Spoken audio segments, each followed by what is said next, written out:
बिस्मिल्लाहिर्रहमानिर्रहीम।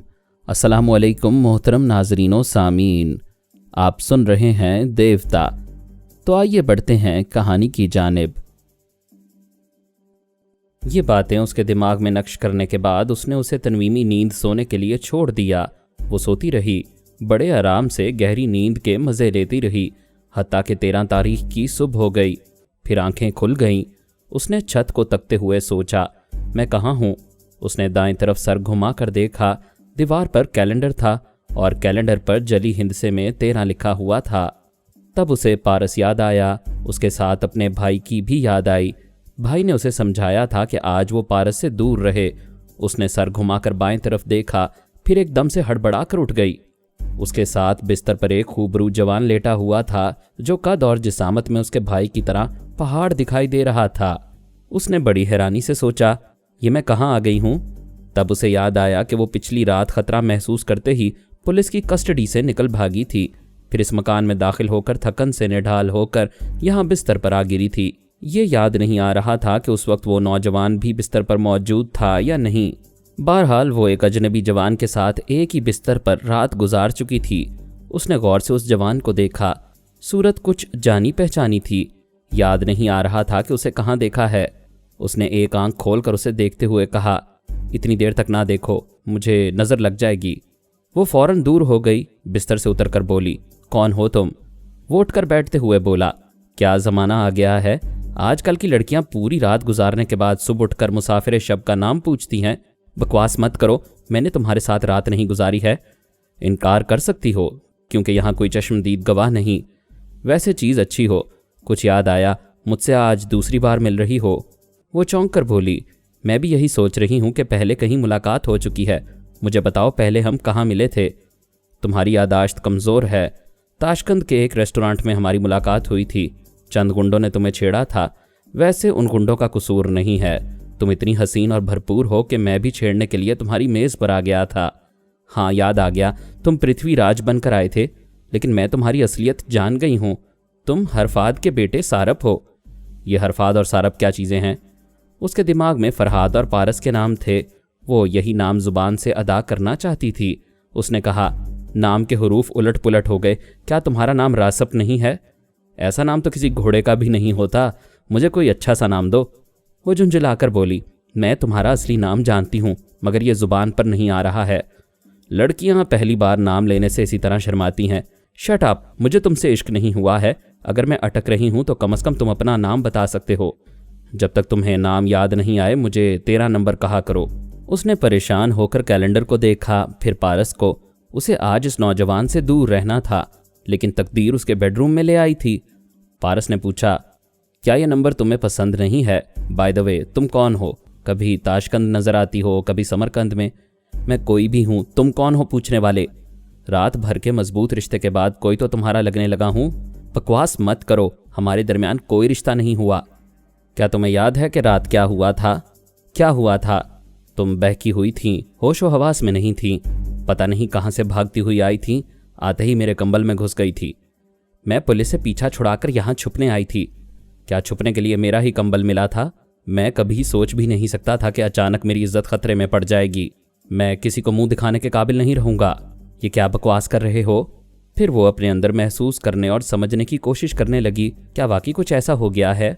सितारे तो चीख चीख कर पेशीन गोई कर चुके थे कि एक दिन यही मेरे जिस्मो जान का मालिक बनेगा। क्या पेशीन गोई पूरी हो चुकी है? पारस ने कहा, तुम परेशान लग रही हो। मैंने कल रात ही कहा था कि सुबह जब होश में आओगी तो पहले यकीन नहीं करोगी, और यकीन आएगा तो परेशान हो जाओगी। लेकिन अब पछताने से क्या होगा? वैसे मैंने अपनी ज़िंदगी की सबसे हसीन और यादगार रात गुजारी है। वो हलक फाड़ कर बोली, बकवास मत करो, मैं अभी यहाँ से जा रही हूँ। कहाँ जाओगी? बेदार होने के बाद आईना देखा है? बाहर तुम्हें जो भी देखेगा यही कहेगा कहीं से मुंह काला करके आ रही हो। उसने घुर्रा कर उसे देखा, फिर तेजी से चलती हुई बाथरूम में आई। उसने तमाम लाइट्स ऑन करके आईने में खुद को देखा। बाल बिखरे हुए थे, लिबास कई जगह से फटा हुआ था, चेहरा फूल की तरह शादाब था, लेकिन आंखों में थकन जाहिर हो रही थी। उसे यकीन नहीं आ रहा था कि तकदीर अपनी जिद पूरी कर चुकी है। अकल ने समझाया कि फ़ौरन किसी लेडी डॉक्टर से मुलाकात करे और अपना चेकअप कराए। मेडिकल रिपोर्ट से साबित हो जाएगा कि उसने पारस के साथ रात गुजारी है या नहीं। वो बाथरूम से निकलकर बेडरूम में आई। पारस अलमारी से अपना लिबास और तौलिया निकाल रहा था। वो बोली, मैं इस फटे हुए लिबास में बाहर कैसे जाऊंगी? मैं गुस्ल वगैरह से फारिग होकर यह लिबास पहनकर बाजार जाऊंगा, फिर तुम्हारे लिए लिबास खरीद कर लाऊंगा। मैं घंटों बैठकर इंतजार नहीं करूंगी। पारस ने बाथरूम में घुसकर दरवाजे को अंदर से बंद कर लिया। वो तेजी से आकर दरवाजे को पीट पीट कर बोली, दरवाज़ा खोलो, पहले मैं गुस्ल करूंगी, इतने में तुम बाजार जाकर मेरा लिबास लाओ। वो दरवाजे पर हाथ मारती रही और चीखती रही, लेकिन दरवाज़ा नहीं खुला। वो झुंझुलाकर कमरे में टहलने लगी, सोचने लगी। पारस का एक लिबास निकाल कर पहने, अगरचे वो बदन पर थैला लगेगा, लेकिन थोड़ी देर के लिए कार्टून बनकर ही सही बाजार जाकर लिबास खरीद कर ले आऊंगी। वो तेजी से चलती हुई अलमारी के पास आई। उसका एक पट खोल कर देखा, वहां मर्दाना मलबूसात थे। उसने दूसरे पट को खोला तो खुश हो गई। उस हिस्से में ब्लाउज, पेटीकोट और उज़्बेकिस्तान की दोशीज़ाओं का रवायती लिबास नजर आ रहा था। उसने एक लिबास का इंतखाब किया, फिर दूसरे कमरे के बाथरूम में चली गई। गुस्ल करने के दौरान सोचने लगी, मुझे फौरन पारस से पीछा छुड़ाना चाहिए। ये तकदीर भी क्या चीज़ है, 1000 तदबीरों के बावजूद अपनी बात पूरी करके दिखाती है। भगवान करे मेरा इससे कोई जिस्मानी रिश्ता कायम ना हुआ हो। अगर ये हो चुका होगा तो वो गैर शऊरी तौर पर मेरे एहसासात पर छाया रहेगा। फिर मेरे अंदर की औरत सिर्फ उसी को मांगेगी। नहीं, ऐसा नहीं होना चाहिए। उसने जल्दी जल्दी गुस्ल किया, लिबास पहनकर कमरे में आई। वो कमरे में नहीं था। उसने बाथरूम के दरवाजे से कान लगाकर सुना। अंदर से पानी गिरने की आवाज़ आ रही थी। उसने दरवाजे को बाहर से बंद कर दिया ताकि वो कैद होकर रह जाए और उसके पीछे ना आए। यहाँ से मुतमईन होकर उसने आईने के सामने बालों को ड्राई किया, फिर ब्रश किया। सेंटर टेबल पर गाड़ी की चाबी रखी हुई थी। वो जुराबें और जूते पहनकर बंगले के बाहर आ गई। दरवाजे के सामने गाड़ी खड़ी हुई थी। वो तेजी से आकर दरवाज़ा खोलकर स्टीयरिंग सीट पर बैठ गई। उसे स्टार्ट करके ड्राइव करती हुई मेन रोड पर आकर रुक गई। सोचने लगी, किस समत जाए, कोई लेडी डॉक्टर कहाँ मिलेगी। उसी वक्त पारस की आवाज़ सुनते ही खौफ से चीख पड़ी। सर घुमा के पीछे देखा। वो पिछली सीट पर बैठा कह रहा था, गाइड की मौजूदगी में ये ना सोचो किस समत जाओगी, इतना बता दो कहाँ जाना चाहती हो।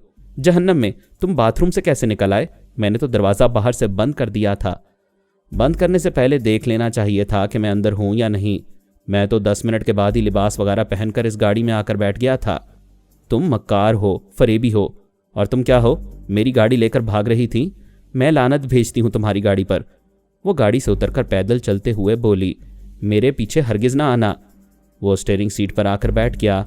उसे सुस्त रफ्तारी से ड्राइव करने लगा। वो फुटपाथ पर चल रही थी, गाड़ी से ज़रा पीछे हो गई थी। पारस ने खिड़की से झांकते हुए पूछा, तुम मेरे पीछे क्यों आ रही हो? वो गुस्से से घूर कर तेज़ी से चलने लगी ताकि पीछे ना रहे और पीछा करने का इल्ज़ाम ना आए, लेकिन वो गाड़ी की रफ्तार आहिस्ता आहिस्ता बढ़ा देता था और वो पीछे रह जाती थी। आखिर हाँफती हुई बोली, तुम पक्के बदमाश हो, मैं अच्छी तरह जानती हूँ। आज का दिन मेरे लिए मनहूस है, तुम आसानी से पीछा नहीं छोड़ोगे। जब निजात मुमकिन नहीं है तो गाड़ी में बैठ जाओ और अपनी मंजिल बताओ। मैं किसी लेडी डॉक्टर के पास जाऊंगी। वो फौरन ही कार रोक कर बाहर निकला और दौड़ता हुआ उसके पास आया। फिर उसका एक बाजू पकड़कर बोला, कमाल है, एक ही रात में इतनी बड़ी खुशखबरी सुना रही हो। चलो कार में बैठो। मुझे पहले मालूम होता कि पाँव भारी हैं तो पैदल चलने ना देता। वो एक झटके से बाजू छुड़ाते हुए बोली, मैं तुम्हारा मुंह तोड़ दूंगी।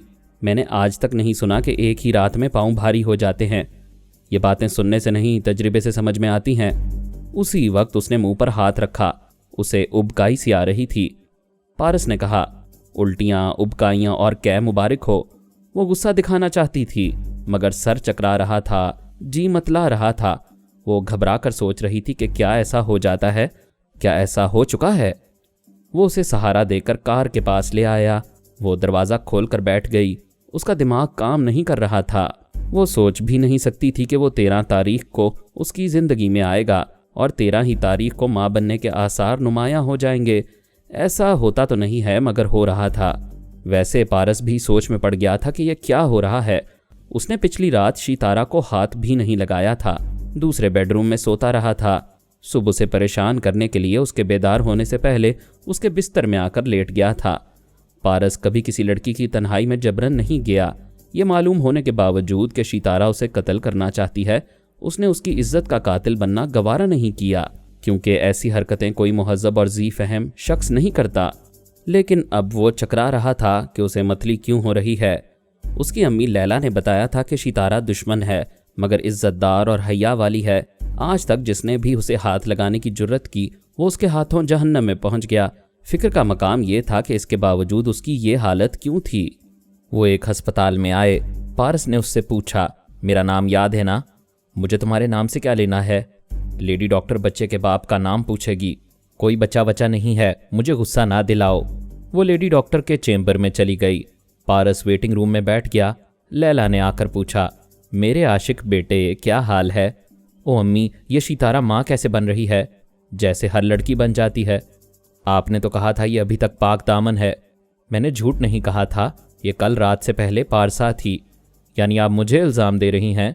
मैंने इसे हाथ भी नहीं लगाया है और आप मुझे होने वाले बच्चे का बाप कह रही हैं। लैला ने हंसते हुए कहा, तुम अपने बाप की तरह इश्क के मामले में बदनाम हो। सारी दुनिया तुम्हें इस बच्चे का बाप कहेगी। देखिए अम्मी, आप कुछ गड़बड़ कर रही हैं। सच बताएं, कोई चक्कर चला रही हैं ना? लैला ने हंसते हुए एतराफ़ किया, हाँ, दरअसल सितारा ने कल रात से कुछ खाया नहीं है, सुबह नाश्ता भी नहीं किया। ये परेशानी भी है कि 13 तारीख को पारस उसके पीछे पड़ गया है। ऐसे हालात में उसका जी मतलाने लगा तो मैंने उसके अंदर घबराहट और उबकाई का एहसास पैदा किया। उसका सर चकराने लगा। आगे तुम समझ लो। अब मैं उसके ज़रिए लेडी डॉक्टर के पास जा रही हूँ। वो लेडी डॉक्टर सितारा का मुआयना कर रही थी और उससे पूछ रही थी, तुम्हारी शादी कब हुई थी? मैं कुंवारी हूँ। क्या कह रही हो? बिल्कुल सच कह रही हूँ। लेडी डॉक्टर के दिमाग पर छाई हुई लैला थी। डॉक्टर ने पूछा, तुम्हारा कोई बॉयफ्रेंड है? मैं कभी मर्दों से दोस्ती नहीं करती। फिर तुम माँ कैसे बनने वाली हो? वो घबरा कर बोली, डॉक्टर ये क्या कह रही हो? वही कह रही हूँ जो तुम्हारे हालात कह रहे हैं। अभी तुमने कहा है कि यहाँ आते वक्त तुम्हें मतली हो रही थी, उबकाइयाँ सी आ रही थीं। उन आसार के बाद मेडिकल रिपोर्ट भी यही कह रही है। लेकिन एक ही रात में यह कैसे मुमकिन है? तुम एक रात की बात कर रही हो, एक साथ में हमल करार पाता है। मेरी रिपोर्ट पर भरोसा नहीं है तो किसी और डॉक्टर से तस्दीक करा लो। वो सर झुकाकर चैम्बर से बाहर आई। पारस पर नजर पड़ते ही दिल की धड़कन जरा तेज हो गई। अपने अंदर परवरिश पाने वाले बच्चे के बाप को सामने देखकर कुछ अजीब सी कशिश महसूस हुई। कुछ गुस्सा भी आया कि वो दुश्मन है। वो मुंह फेर कर जाने लगी। वो पीछे पीछे आते हुए बोला, मैं जानता हूँ तुम इसलिए नाराज हो कि अभी माँ बनने की उम्र नहीं है। हमें बरस 2 बरस तक रोमांस करना चाहिए था। हंसना, गाना, नाचना, बारिश में भीग भीग कर इंडियन फिल्मों का कोर्स मुकम्मल करना था। लेकिन कुदरत को यह मंजूर नहीं था, इसलिए एक ही रात में मोजज़ा हो गया। वो चलते चलते रुक गई, फिर बोली, तुम मेरा पीछा छोड़ने की क्या कीमत लोगे? कीमत तो 9 माह बाद ही चुका सकोगी। मेरा बच्चा मुझे दे दो, फिर मैं तुम्हारे पीछे नहीं आऊँगा। ओह गॉड, क्या तुम 9 माह तक मेरे साथ रहोगे? मजबूरी है। वैसे सुना है कि 7 महीने में भी मुन्ना आ सकता है। तुम जैसी कोशिश करोगी उसी हिसाब से जल्दी निजात मिल जाएगी। वो अस्पताल से बाहर आकर बोली, मेरा भाई आएगा तो तुम्हें चुटकी में मसलकर मुझे निजात दिला देगा। कहाँ है तुम्हारा भाई? एक 4 स्टार होटल के सामने हमने एक बंगले में रिहाइश इख्तियार की थी। कल रात चंद बदमाश पुलिस वालों ने हमें ट्रैप किया। मैं वहां से बचकर तुम्हारे पास आ फंसी हूँ। मेरा भाई नाकाबिले शिकस्त है, वो भी किसी तरह बच गया होगा। पारस ने कार का दरवाज़ा खोल कर कहा, बैठो और उस बंगले में चलो, शायद वहां तुम्हारा भाई मिल जाए। वो बैठ गई। पारस स्टीयरिंग सीट पर आया, फिर कार स्टार्ट करके आगे बढ़ाते हुए बोला, भाई का नाम क्या है? वो बोली, नेने परसा नहीं, उसका नाम है जे परस। वो चुप होकर नाम याद करने लगी। उसे अच्छी तरह याद आया कि भाई का नाम पेपे सरना है, लेकिन जुबान पर आने तक वो नाम उसके दिमाग से मिट जाता था। पारस ने कहा, आजकल की लड़कियों को महबूब मिल जाए तो वो भाई और बाप का नाम तक भूल जाती हैं। ए फजूल बातें ना करो। मैं अपने भाई के सिवा दुनिया में और किसी से प्यार नहीं करती हूँ। मैं खुद को भुला सकती हूँ मगर अपने भाई को नहीं भुला सकती। भाई का नाम बहन को मालूम नहीं होगा तो क्या तुम्हें मालूम होगा? उसका नाम है। वो बोलते बोलते फिर भूल गई। दोनों हाथों से सर थामकर सोचने लगी, ये मेरी यादाश्त को क्या हो गया है? वो बोला, परेशान क्यों होती हो? बंगले में पहुंचकर नाम मालूम कर लेना। वो दोनों बंगले के सामने पहुंच गए। पारस ने मालिक मकान को बुलाकर कहा, ये लड़की कहती है इसका भाई इस बंगले में रहता है, क्या इसे पहचानते हो? मालिक मकान ने सितारा को देखकर कहा, मैं ये मकान किराए पर देकर पछता रहा हूँ। आज सुबह तुम्हारा भाई आया, अजीब बहकी बहकी बातें करता रहा, फिर उसकी बीवी आई, अब तुम आई हो। ये तुम सारे किस्तों में आ रहे हो और जा रहे हो, आखिर ये क्या मामला है? पारस ने पूछा, इसके भाई का नाम क्या है? मालिक मकान ने कहा, ये लोग नाम पता भी गलत बता रहे हैं, मगर बंगला लेते वक्त वो अपना नाम पेपे सरना बता रहा था। सितारा ने जल्दी से कहा, यही नाम है मेरे भाई का, सेसे परना। मेरे भाई का नाम है सेसे परना। फिर उसे गलती का एहसास हुआ, वो गलत नाम ले रही थी। मालिक मकान ने कहा, यह तो पूरा खानदान पागल मालूम होता है, इसका भाई भी अपना उल्टा सीधा नाम बताता है। पुलिस वालों ने एयरपोर्ट जाकर उसके ज़ाती तैयारे के कागजात देखे। वो किसी पेपे सरना और सितारा के नाम हैं। वो बोली, हाँ हाँ यही मेरा नाम है, सितारा, मेरा नाम है सितारा। मालिक मकान ने कहा, सितारा नहीं सितारा, यही तो कह रही हूँ, सितारा नहीं तिशारा। मालिक मकान अपनी पेशानी पर हाथ मारकर जाने लगा। पारस ने कहा, भाई साहब इतना बता दें, इसका भाई इस मकान में आता है? हाँ, यहाँ मेरे सीने पर मूंग दलने आता है, रात गुजारने ज़रूर आएगा। वो चला गया। पारस ने कहा, सुन लिया तुमने, तुम्हारा भाई अब यहाँ रात को आएगा, इस बंगले की चाबी उसके पास है। वो एयरपोर्ट गया होगा, वहाँ हमारा ज़ाती तैयारा है। वो सितारा को एयरपोर्ट ले आया। मुतल्लिका शोबे में जाकर उसे ज़ाती तैयारे के कागजात दिखाए। उन कागजात पर पेपे सरना और सितारा के नाम दर्ज थे, लेकिन तस्वीर एक दूसरे मर्द और दूसरी औरत की थीं। वो फिर पारस के साथ आकर गाड़ी में बैठ गई। सर पकड़कर सोचने लगी, ये मेरे साथ क्या हो रहा है? क्या मेरे भाई ने भी तैयारे के ये कागजात देखे होंगे और वो मायूस होकर यहाँ से गया होगा? पारस ने कार स्टार्ट करके आगे बढ़ाते हुए कहा, औरत को ऐसी हालत में खुश रहने की कोशिश करनी चाहिए। कैसे खुश रहूं? अपना नाम जुबान पर नहीं आता है। हमारा तैयारा हमारा नहीं रहा, मेरा भाई मुझसे बिछड़ गया है, अब खुशी की कौन सी बात रह गई है? तुम ये सोचो कि भाई से शाम तक मुलाकात होगी, जब उसे मालूम होगा कि वो मामू बनने वाला है तो खुशी से नाचने लगेगा। तुम भी बच्चे के मुतालिक सोचती रहो, वही तुम्हारे बुढ़ापे का सहारा होगा। मेरा भाई तुम्हें जिंदा नहीं छोड़ेगा। मेरा कसूर क्या है? तुम मुसलमान हो, मुझे भी मुसलमान बनाओगे और मेरे बच्चे को भी। हम किसी को जबरन मुसलमान नहीं बनाते, ईमान हमेशा दिल से लाया जाता है। रह गई बच्चे की बात, तो वो मेरा खून है, कुदरती और कानूनी तौर पर मुसलमान ही पैदा होगा। मेरा भाई तुम्हें जहन्नम में पहुंचा देगा तो बच्चा कुदरती तौर पर माँ के हवाले से हिंदू रहेगा। क्या तुम्हारे पास कोई ऐसा इल्म है जिसके जरिए तुम यकीन से यह कहती हो? उसे अपनी ज्योतिष विद्या याद आई। उस विद्या ने कभी बच्चे के मुतालिक उसे कुछ नहीं बताया था। वो ज़ेरे लब बुड़बुड़ाने लगी, मैं हैरान हूं कि माँ कैसे बन रही हूं। वो चौंक कर बोली, मेरी ज्योतिष विद्या ने बच्चे का कोई जिक्र नहीं किया है, इसका मतलब है बच्चा ज़ाया हो जाएगा। मुझे इस सिलसिले में किसी लेडी डॉक्टर से मामला तय करना चाहिए। क्या तुम एक माँ होकर अपने बच्चे को कत्ल करना चाहती हो? मैं तुम्हें हरगिज़ ऐसा नहीं करने दूंगा। तुम कौन होते हो मुझे रोकने वाले? मैं तुम्हारे बच्चे को जन्म नहीं दूंगी। मैं तुम्हारे हाथ पांव तोड़कर अपने बेडरूम के बिस्तर पर सुला कर रखूंगा। 9 माह तक उठने नहीं दूंगा। अपना बच्चा लेने के बाद तुम्हें जाने दूंगा।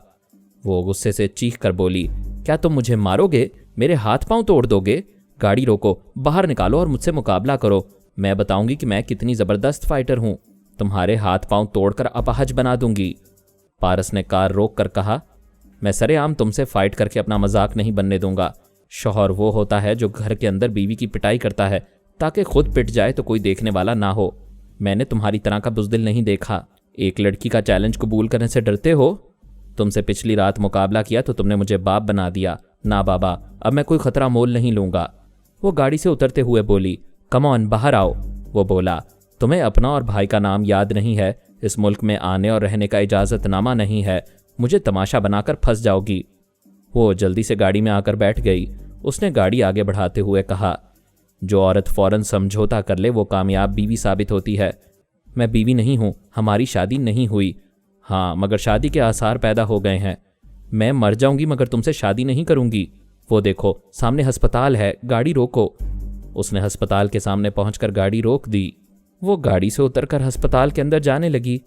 एक लेडी डॉक्टर के कमरे में पहुंचकर बोली, मैं अंदर आ सकती हूँ? पीछे से पारस ने कहा, डार्लिंग अंदर चली गई हो और फिर अंदर जाने की इजाज़त क्यों तलब कर रही हो? वो पाँव पटकती हुई डॉक्टर के सामने मेज़ की दूसरी तरफ कुर्सी पर बैठ गई। पारस ने अपनी खोपड़ी की तरफ उंगली से इशारा करते हुए डॉक्टर को समझाया कि आने वाली जहनी मरीज़ा है। सितारा ने कहा, डॉक्टर, मैं बहुत कमसिन हूँ, माँ बनने की मुतहम्मिल नहीं हो सकती, इसलिए बच्चे से निजात हासिल करना चाहती हूँ। पारस ने कहा, डॉक्टर, ये मेंटल केस है, अपनी यादाश्त खो चुकी है, कोई बच्चा नहीं होता फिर भी कहती फिरती है कि माँ बनने वाली है।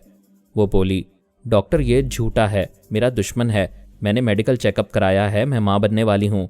डॉक्टर ने कहा, अच्छी बात है मिसेज, मैं अभी चेक करती हूँ। वो बोली, मैं मिसेज नहीं हूँ, अभी मेरी शादी नहीं हुई। तो फिर माँ कैसे बन सकती हो? तुम्हारा नाम क्या है? मेरा नाम मेरा नाम है वो सोचने लगी। पारस ने कहा, डार्लिंग वो कोई नाम नहीं होता, तुम्हें याद ना आ रहा हो तो मैं नाम बता दूं? हरगिज़ नहीं, मैं अपना नाम खुद नहीं बताऊंगी तो ये मुझे पागल साबित करेगा। मेरा नाम है तिशारा। वो बोला, देखो तुम उल्टा नाम बता रही हो। वो परेशान होकर बोली, हाँ नाम ज़रा उल्टा हो गया, मैं सीधा कर दूं? यू शट अप, मेरा नाम कुछ भी हो, तुम्हें क्या? लेडी डॉक्टर ने पूछा, यानी तुम अपना नाम नहीं जानती हो? जानती हूँ मगर बता नहीं सकती। आप कोई दूसरी बात पूछ लें। अच्छा बताओ, ये कैफियत कितने माह से है? पिछली रात से है। क्या ये कहना चाहती हो कि पिछली रात शादी हुई और सुबह माँ बन गई? जी हाँ, आप मुझे पागल ना समझें, मेरे साथ यही हुआ है। लेडी डॉक्टर ने झल्ला कर कहा, अरे क्या तुम कोई कंप्यूटर हो के सवाल फीड करते ही जवाब हाजिर कर देती हो? ए मिस्टर, ले जाओ अपनी पागल बीवी को। वो गुस्से से उठकर बोली, पागल होगी तू, तेरा खानदान, तू इस बदमाश के बहकाने से मुझे। पारस उसका बाजू पकड़कर वहां से खींच कर ले जाते हुए बोला, डार्लिंग तुम्हें कितना समझाया है, घर से ना निकला करो। ये दुनिया पागल को पागल नहीं कहती, तुम्हारे जैसी होशमंद को पागल कहती है। इसे तजर्बा कहते हैं कि होशमंद हो और पागल कहला रही हो। वो कार के पास आकर अपना बाजू छुड़ाते हुए बोली, तुम क्यों पीछे पड़ गए हो? तुम्हारे सवाल का जवाब तुम्हारे ही पास है। याद करो, तुम्हारी ज्योतिष विद्या ने कहा था कि जो तारीख मेरे लिए मनहूस है वो तुम्हारे लिए भी मनहूस हो सकती है।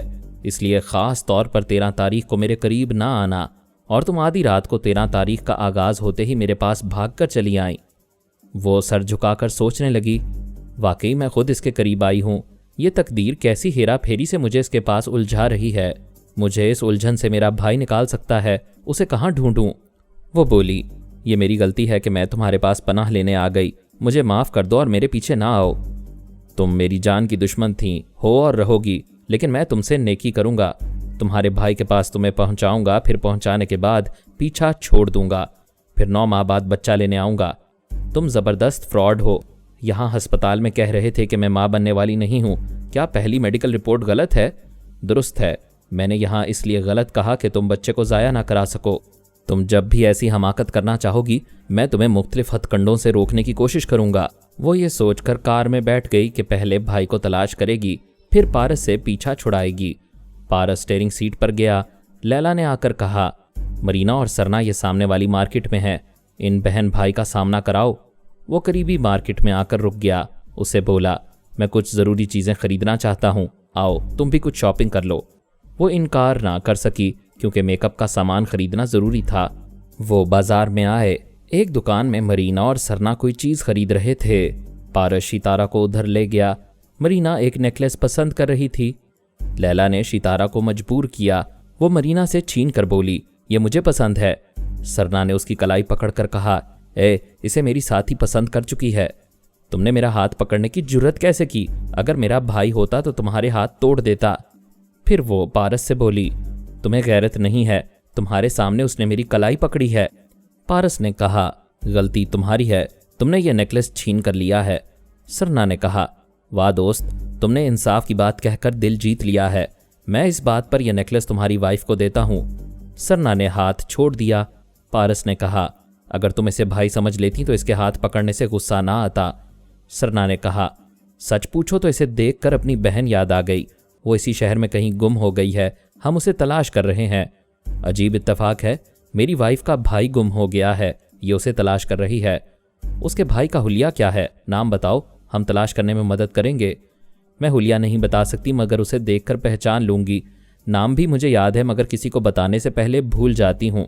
सरना ने कहा, यह भी अजीब इत्तेफाक है, मैं बहन का हुलिया नहीं बता सकता लेकिन उसे देख कर पहचान सकता हूँ, और अपना नाम भी नहीं बता सकता जबकि अपना नाम अच्छी तरह याद है। पारस ने कहा, तुम दोनों अपने भाई और बहन को तलाश करने में एक दूसरे की मदद नहीं कर सकोगे क्योंकि तुम लोगों के पास खुद अपने शनाख्ती सबूत नहीं, लेकिन ये तो मालूम होगा कि अब से पहले रहते कहाँ थे। मरीना ने कहा, हाँ याद है, हम एक 4 स्टार होटल के सामने रहते थे। शितारा ने कहा, वहाँ तो मैं भी रहती हूँ, वो एक सुर्ख टाइल्स की छत वाला बंगला है। सरना ने कहा, उसी बंगले में हम रहते हैं। ये कैसे हो सकता है जबकि मैं अपने भाई के साथ वहाँ रहती हूँ? मैं अपनी बहन के साथ वहां रहता हूं। मैं मालिक मकान की गवाही पेश कर सकती हूं। सरना ने कहा, तुम जबरदस्ती गले पड़ रही हो। यहां आते ही यह नेकलेस छीन लिया, अब हमारे घर को अपना घर कह रही हो। ए मिस्टर, तुम इसके शौहर हो, तुम ही बताओ क्या यह सच कह रही है? मुझे अफसोस है कि मैं एक रात का शौहर हूं, इसके मुतल्लिक कुछ नहीं जानता हूं। वैसे मालिक मकान कह रहा था कि मेरी ये वाइफ अपने भाई के साथ वहां रहती थी। मरीना ने कहा, मालिक मकान झूठा है। वो मुझे और मेरे साथी को मियाँ बीवी कह रहा था, जबकि हम मियाँ बीवी नहीं हैं, एक दूसरे के लिए अजनबी हैं। आज सुबह हमारी दोस्ती हुई है। बेहतर है उस बंगले में चलकर मालिक मकान से हकीकत मालूम की जाए। वो सब राजी हो गए। पारस की गाड़ी में बैठकर उस बंगले के सामने आए। सरना ने सितारा से कहा, अगर ये तुम्हारा बंगला है तो तुम्हारे पास दरवाजे की चाबी ज़रूर होगी। चाबी मेरे भाई के पास है। सरना ने आगे बढ़कर दरवाज़ा खोलते हुए कहा, तुम चाहो तो अंदर आकर देख सकती हो, ये तुम्हारी रिहाइशगाह नहीं है।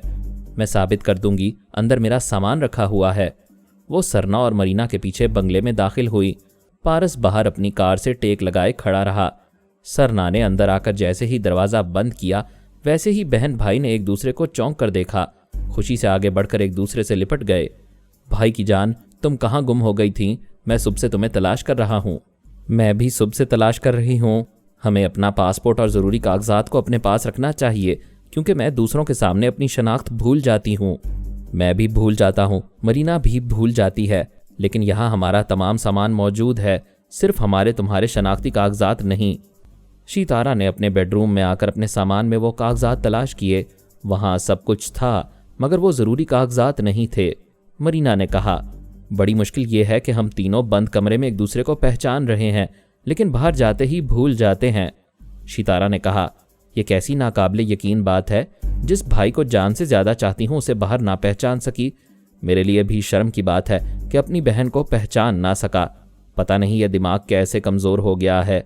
फरहाद हमारे खिलाफ कोई चाल चल रहा है। वो फरहाद के नाम पर चौंक कर बोली, मैंने पारस के साथ रात गुजारी है। हम अभी जिसकी कार में आए हैं वही पारस है। सरना ने मुठियां भींच कर पूछा, क्या सच कह रही हो? सच कह रही हूँ। मैं एक बार ताशकंद में उससे मिल चुकी हूँ, उसे पहचानती हूँ। फिर उसने खुद पारस होने का इतराफ़ किया है। तुम दोनों यहाँ ठहरो, मैं उससे निमट कर आता हूँ। वो तेज़ी से चलता हुआ दरवाजे के पास आया, फिर उसे खोलकर बाहर निकला। वहाँ मालिक मकान आ चुका था, पारस से बातें कर रहा था। बाहर आते ही चार दीवारी वाली तन्हाई ख़त्म हो गई। वो भूल गया कि बाहर क्यों आया है। पारस ने कहा, हेलो मिस्टर, मेरी वाइफ कहाँ है? क्या वही तुम्हारी बहन है और तुम मेरे साले हो? बकवास मत करो, ना वो मेरी बहन है ना मैं तुम्हारा साला हूँ। तो फिर मेरी वाइफ मुझे वापस करो। ठीक है, मैं अभी उसे बाहर भेजता हूँ। वो दरवाज़ा खोलकर अंदर आया, फिर उसे बंद करते हुए सितारा को देखकर बोला, मेरी जान, मेरी बहन, मैं फिर थोड़ी देर के लिए तुझे भूल गया था। और वो पारस, ओ गॉड, बाहर जाकर याद ना रहा कि वहाँ मेरा दुश्मन पारस खड़ा हुआ है। वो फिर बाहर जाना चाहता था। सितारा ने हाथ पकड़कर कहा, बाहर ना जाओ, फिर भूल जाओगे। हमारे साथ कुछ ऐसा हो रहा है कि हम तन्हाई में एक दूसरे को पहचानते हैं, चार दीवारी से बाहर और दूसरों की मौजूदगी में खून के रिश्तों को भी भूल जाते हैं। मरीना ने कहा, यह ठीक कह रही है, हमें से किसी को बाहर नहीं जाना चाहिए। वो सोच में पड़ गया, फिर बोला, कैसी मजबूरी है? बाहर दुश्मन खड़ा हुआ है और मैं उसका कुछ नहीं बिगाड़ सकता। वो बोली, भाई सरना, वो हमारा बहुत कुछ बिगाड़ चुका है। मैं उसके बच्चे की माँ बनने वाली हूँ। वो शेर की तरह धाड़ते हुए बोला, हरगिज़ नहीं, तू दुश्मन के बच्चे की माँ नहीं बन सकती, यह झूठ है। मेरा तिब्बी मुआयना हो चुका है, ये सच है। मरीना ने कहा, मैं पारस को अच्छी तरह जानती हूँ, वो जहरीला है, कभी बच्चे का बाप नहीं बन सकेगा। तुम उसके बच्चे की माँ नहीं बन सकती, मेडिकल रिपोर्ट गलत हो सकती है। मरीना, तुमने कई बरस से उससे अलहदगी इख्तियार की हुई है, उसके मौजूदा हालात नहीं जानती हो सकता है अब वो जहरीला ना रहा हो, मेडिकल रिपोर्ट गलत नहीं हो सकती। मैं खुद सुबह से माँ बनने के आसार महसूस कर रही हूँ। सरना ने गुस्से से टहलते हुए कहा, वो मेरी बहन को बर्बाद कर चुका है, मैं उसका खून पी जाऊंगा। ऐसी क्या तदबीर करूं कि बाहर जाकर दुश्मन को याद रखूं और उसे फौरन जहन्नम में पहुंचा दूं। वो गुस्से में कोई तदबीर सोच रहा था, जबकि गुस्से की हालत में दिमाग सोचने समझने के काबिल ही नहीं रहता। वो बाहर खुलने वाले दरवाजे के सामने आकर रुक गया, फिर जैसे दरवाजे के पार दुश्मन को देखते हुए घोंसा दिखाते हुए गरज कर बोला, पारस, मैं जानता हूं तू बाहर मौजूद है, मैं तुझे जिंदा नहीं छोड़ूंगा। बाहर पारस ने बुलंद आवाज से कहा, अबे साले, अपनी बहन को मुझसे छुपा रहा है? वो मेरी वाइफ है, उसे मेरे हवाले करो। वो धाड़ते हुए बोला, वो तेरी कोई नहीं है। वो तो क्या, तू भी मेरा साला है, मेरे होने वाले बच्चे का मामू है। मैं तेरा खून पी जाऊंगा। पीने के लिए बाहर आना पड़ेगा। मर्द का बच्चा है तो बाहर आकर मुकाबला कर। उसने गरजते हुए दरवाजा खोला और फिर दहलीज पर से बाहर छलांग लगा दी। डॉक्टर मोहम्मद उनीब सलीमी के साथ मज़ीद अक़सात सुनने के लिए हमारे चैनल का सब्सक्राइबर बने और साथ ही बेल आइकन को क्लिक करें ताकि आपको हर आने वाली नई वीडियो के मुतालिक नोटिफिकेशंस मिलती रहें। हमारी वीडियोस को लाइक और शेयर करें और हमें अपनी दुआओं में याद रखिएगा। ISI और पाक आर्मी जिंदाबाद, पाकिस्तान पाइंदाबाद। हम फिर मिलेंगे इंशाअल्लाह एक नई किस्त के साथ। तब तक के लिए अल्लाह हाफिज।